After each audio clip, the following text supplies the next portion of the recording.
Hi, everybody, and welcome to our Face the Facts Red Sox edition, along with Bay State Sports Pod, therapy session of your second half Boston Red Sox. So, first and foremost, I'm Nick. We have Brendan here joining tonight. We haven't been with you in a little bit. The Red Sox and all of baseball were on that all-star break and everything. And it started back up with a vengeance on Friday night for the Red Sox against the LA Dodgers in Los Angeles, California, leading off the second half. And things have not gone very well, Brendan, with these Red Sox. They are losers of four straight. They look absolutely done, annihilated, lifeless. Like, like how the Titanic sinks and everything. Yeah, It's like they don't have another one of those life vests or life preservers that they can throw out there that can have somebody else save this team. That's the best analogy I can give you right now. And I am not feeling very good about the Red Sox. So we felt it would be a good opportunity here this evening, at least myself, to have a little bit of Red Sox therapy session here with all of you. So we'll hammer it out before the game that starts a little bit later, a little bit past 8:30 here tonight on the East Coast. But Brendan, welcome in. Can you please be a voice of reasoning for me? Nick, we are 15 minutes away from what could be the most important game they're going to play all year. You were going into the All-Star break with a third baseman playing like an MVP, a center fielder that was the All-Star MVP, and a starting pitcher that was a Cy Young candidate, and you were 4 games behind the Yankees for the division with Baltimore right there too. And then you come out of the break and everything falls off a cliff. That Saturday one was brutal. You had to take at least one against LA. You get swept. That's brutal. And then you open the box. You open the box last night going 12 innings against a Colorado Rockies team that's the worst in the NL West, one of the worst in the NL. And now you're at a turning point here where if you lose the series, which is this game tonight, if you lose the series to Colorado, you drop 5 of 6 on the West Coast trip. Going into the deadline, I'm telling you, they are not buying. They will be selling. Jansen will be gone. O'Neill will be gone. And there will be a flood of prospects coming back. It really is coming down to it tonight, fellas. The one thing that I want to mention, the Friday night game didn't bother me as much. It was winnable. It was winnable, no doubt about it. It was the Saturday game that really Yeah. struck a nerve with me. And the one that really did a lot of damage on me was old, I don't know, useless self, Kike Hernandez of all people. Guys Brutal. hitting a buck 90 for the Dodgers and tattoos a game-tying home run of Kenley Jansen, who's undercover basically because he'd rather be an LA Dodger anyways. And then lo and behold, comes through again in extra innings and sends the Red Sox home crying. Like, it's sick. Like that Kike Hernandez of all people beat you Saturday. And then Sunday, they got their absolute teeth kicked in. They Oh, got yeah. Shohei Ohtani'd. They got everything out of that. Freeman's, Hernandez. Freddie Freeman, the one that I've always wanted. I put Yep. on record when Freddie Freeman was a free agent and Atlanta wasn't bringing him back. On record, I said that is the one player. Like if there's your Ohtani's, your Bryce Harper's, your even at the time, any guy from the Astros. What's the big guy there for the Astros? Oh, it was Alvarez. Verlander at some point. Max Scherzer, all those big names that were out there. I put my name down on bringing Freddie Freeman to the Red Sox. It never happened, but Yeah. that would have been electric factory. That guy is likable. That guy's a winner. That guy comes through in the clutch. He has every intangible that you'd want. And the Red Sox passed on him and so many other things. But that's a story for another show.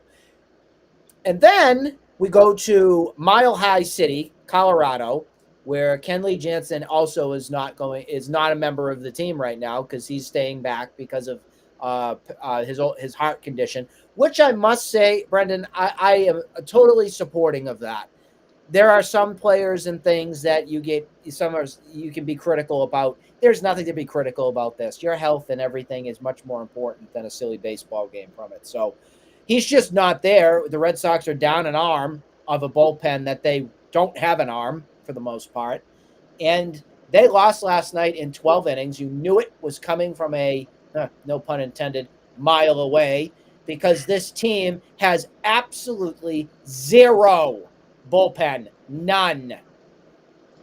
And this is how I know that Sam Kennedy and Breslow and Henry and all these guys haven't picked a lane yet, is because they saw this on the schedule and they knew Jansen wasn't going to play. He's gone up there 3 times, and every single time he's needed shock therapy for his heart. They knew he wasn't going to play. And the team knew Martin was down, knew Slayton was down. They knew they needed a high leverage guy for this series, and they stand pat. Nothing happens, and you have Zach Kelly out there in a high leverage situation trying to close the game, gives it up. Brutal. That's how I know that it really is coming down to this, that they have not picked a lane yet, despite always saying in all these press conferences, we are picking a lane. We are buying. We are in contention. And I'm going to believe it when I see it right now, because I've taken the cheese too many times with these guys, and you get broken every time. I want to talk about like some right-handed bats that we could go get and some starting pitchers we could go get. But right now it really comes down to tonight. Are they even going to buy? Are they going to support a team that's having 3 career years right now? Brendan, I'm proud of you because you've woken up a little bit. You have started to understand that the Red Sox ownership group are nothing but lying politicians. I am not trying to get political here on this podcast and this show here by any means. But if you know the current theme in our country on what happens with people spewing nonsense out of their mouth and BS to get their own way for whatever matter it is, this is exactly what the Red Sox are doing. They're trying to put a happy face on. Oh, yeah, we're fine. We have all the depth in the world. We believe in this team. Full throttle. We're going to get this done. Sounds a lot like a typical you-know-what party of a bunch of lying, no-good people. The thing that bugs me here is they went into this second half unprepared. You could have very easily put somebody up from the Worcester Red Sox or called up something, because you're absolutely right, Brendan. They knew going into the second half and into this season that Kenley was not going to be a part of this Rocky series. They knew that point blank. And they decided to go one man under. So there's only 25. It's a typical 26-man roster. Now they're at 25 because you can't make any adjustments or anything. Can't put anybody on like bereavement list or something like that. So they have to survive with what is. And what is right now is a joke. It is an absolute disgusting display of whatever you want out there in your bullpen. Everybody's got their teeth kicked in, whether it's Brennan Bernardino, who has been so good for quite some time. Again, he got exposed. He shouldn't have been in the situation that he was. You know that old phrase in baseball, you got to pick your matchup? Well, the Red Sox don't have a choice right now. They can't pick their matchup. They have to throw out guys no matter what it is. Off camera, I said to Brendan, I was stunned that the Red Sox even got through 11 innings last night, because they had to rely on a guy who's since May 13th has a 7 ERA, Greg Weissert, to keep this game going. And because of Cedane Rafaela's insane play that he made at shortstop, the game continued. But that's where we're at.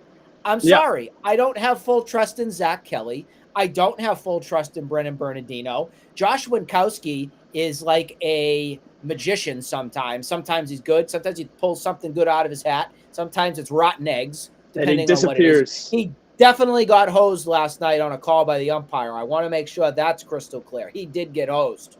But that shouldn't be the excuse here, because the Red Sox ended up tying it on a Connor Wong home run.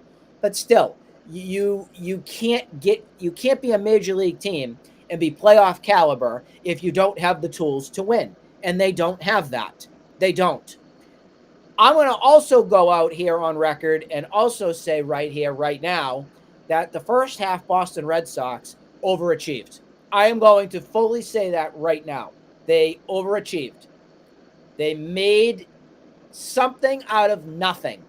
Yep. Going into the season, we thought this team was going to be dead last and out of contention May, June, not even to be a conversation. The Red Sox made it a conversational piece come June and everything, to my surprise, actually. But here we are, 4 games in since the All-Star break, and we are right back to basically how it's been for the past 2 seasons, 3 years. 2021 again was a kind of an anomaly because they really shouldn't have got to where they were, but they did. They exceeded. But your 2022, your 2023 Red Sox failed. And this team is on the verge of being 3 years in a row where nothing's getting done. We throw our hands up at the air and say, oops, this is what you got. Finish your season. And that falls solely on ownership. I don't even look at Breslow, Brendan. He's a figurehead. He's a puppet. He's John Henry's Oscar the Grouch. He's a little big bird. That's all he is. And Nick, I mean, I got to give them this. They have the chance to right the ship a little bit here with a win tonight, and then you maybe sweep New York. They were competitive in this series against the Dodgers. They're being exposed for the holes they have right now in the bullpen for sure.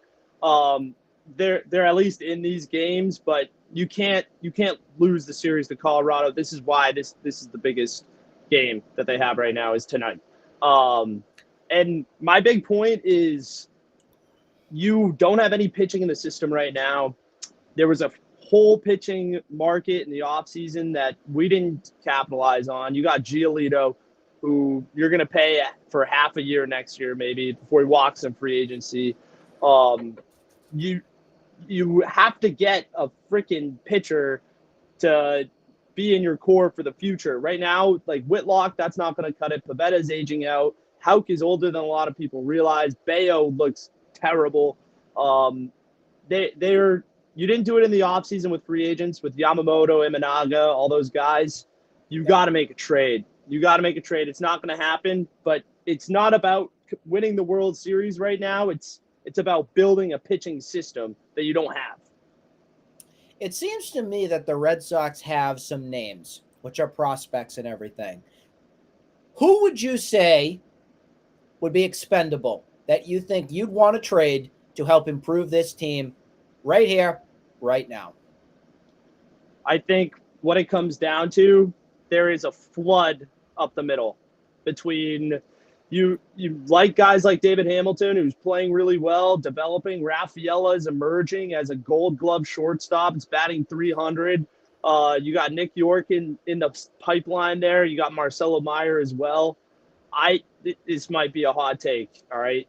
But if the deal is there for a guy like Garrett Crochet, who has I think 2.60 ERA right now. He's like 25, left-handed front line guy. That is you don't have any left-handed starters, and this kid is like the best young pitcher in the game.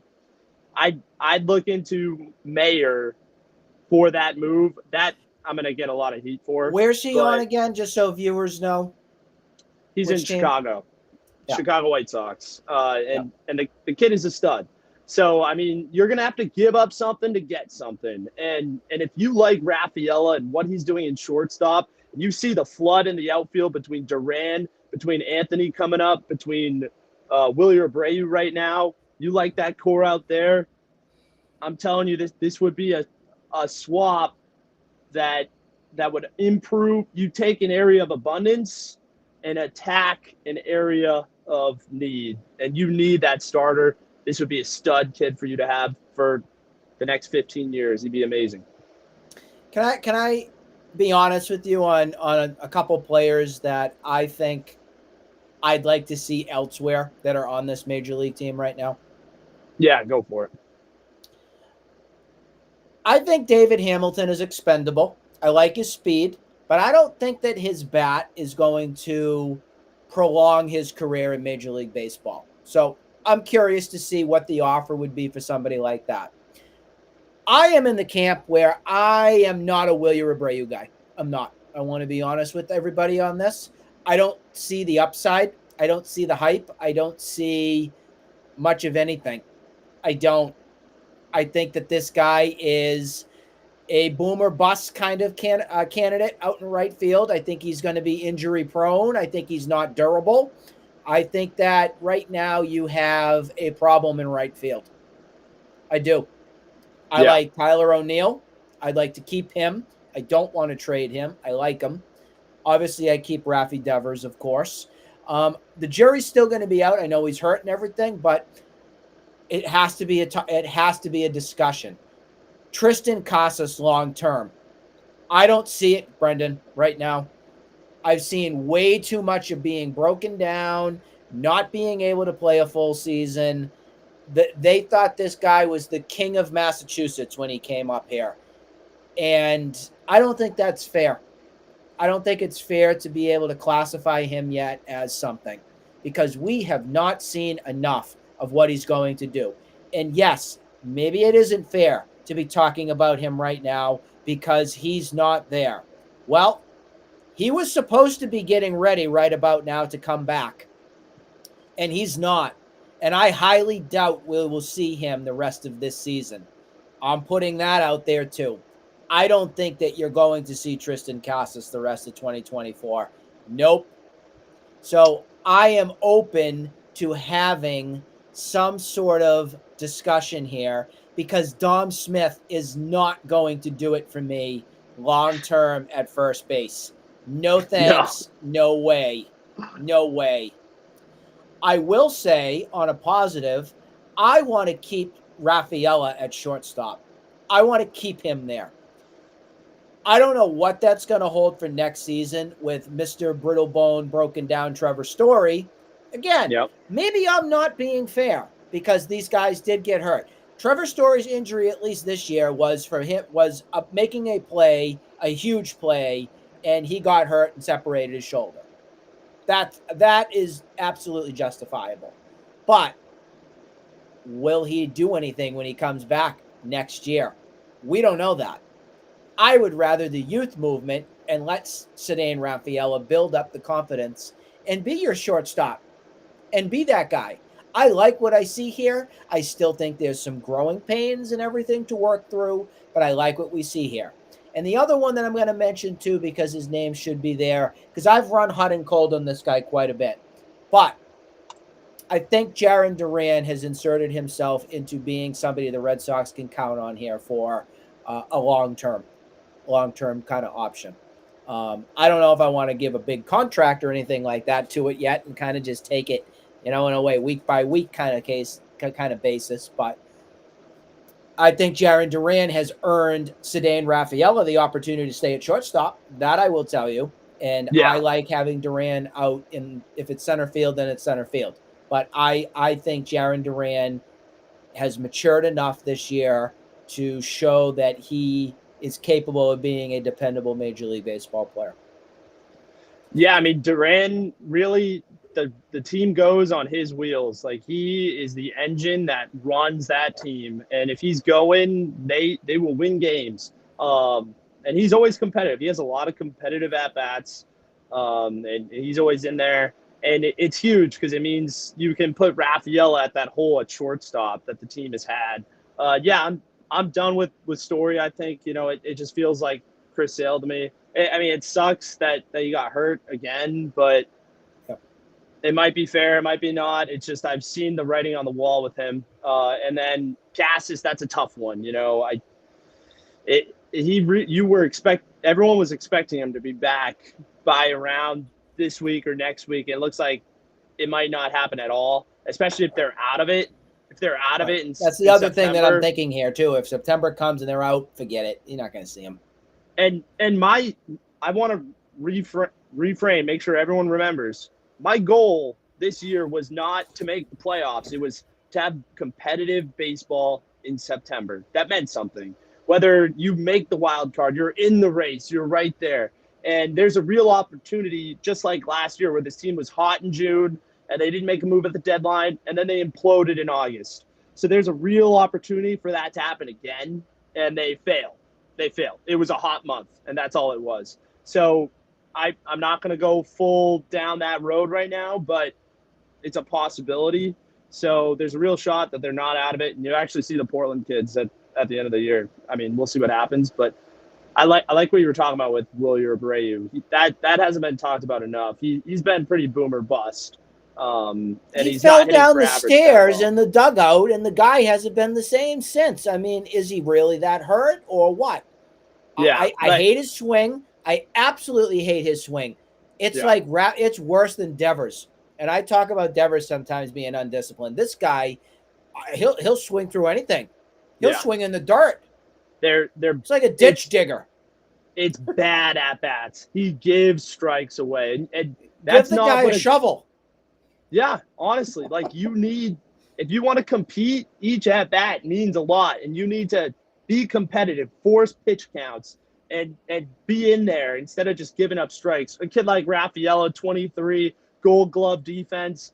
I'm gonna live with the learning experience with him, but a guy like Abreu, it's time to figure it out, man. Like supposed to be this like cornerstone right fielder, and it's just not really happening. What I Um, think needs to happen with him, and I may do this with Rafaela too, just because those two are so young and they're inexperienced in a way. Do whatever you did with Jaron Duran. Do whatever you yeah, did. It's mental with these guys. it They need a is. mental coach, they need some guidance, and they need some words of wisdom to get them into the right space. That is my 101 right there on what I would do with those two guys. I'm not a doctor, I'm not a major league coach or anything, but just from the mannerisms that you see with these guys and the habits and everything that they go up to the plate with or even in the field with, they need to be in the right mental spot.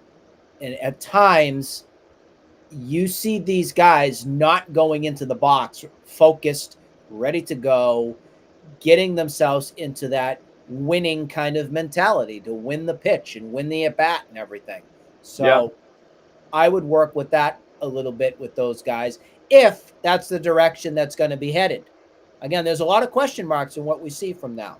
Now, Brendan, you talked about the trade deadline and some of the things coming up. And one of the things on my wish list, and we kind of equaled this with the whole pitching. Pitching is something that you need to improve here on. And the name that came up that I couldn't agree more with, but I don't know what the price is going to be with the Texas Rangers. And it's because we've seen so much trust in this guy from before on what he brings to this team and what he meant here to Boston and everything was Nate Eovaldi. That was the guy that I wanted to keep. He was somebody who competed, was a gamer that got it done here with the big moment.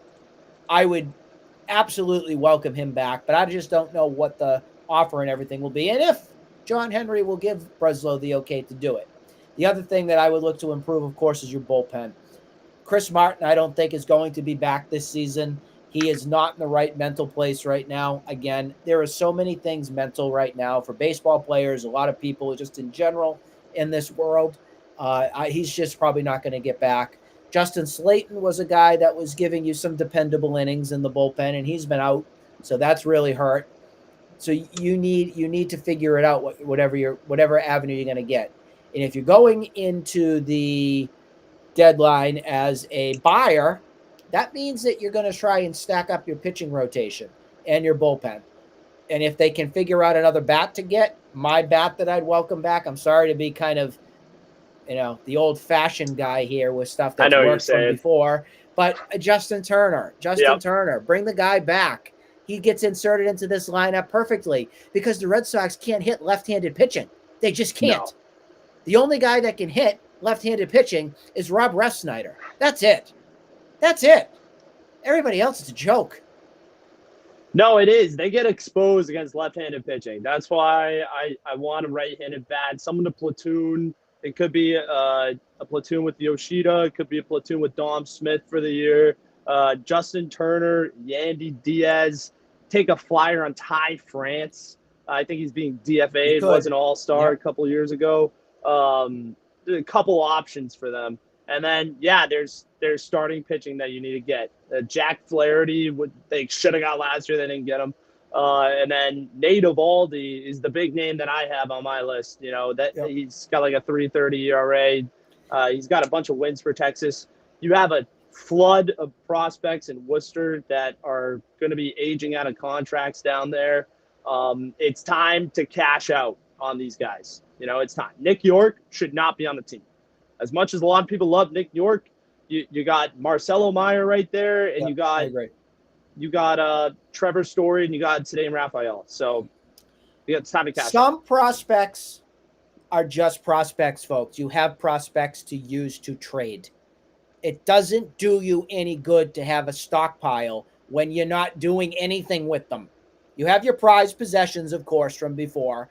And this is where Dave Dombrowski got such a bad rap with stuff from before. And it still infuriates me to this day because every deal that Dave Dombrowski made was for the right decision here for the Red Sox. He won those moves. So I don't want to hear that, oh, we traded Yohan Moncada for Chris Sale and whatever the pitcher's name that could never even throw from there, both to the Texas Rangers. Not to the Chicago White Sox, excuse me.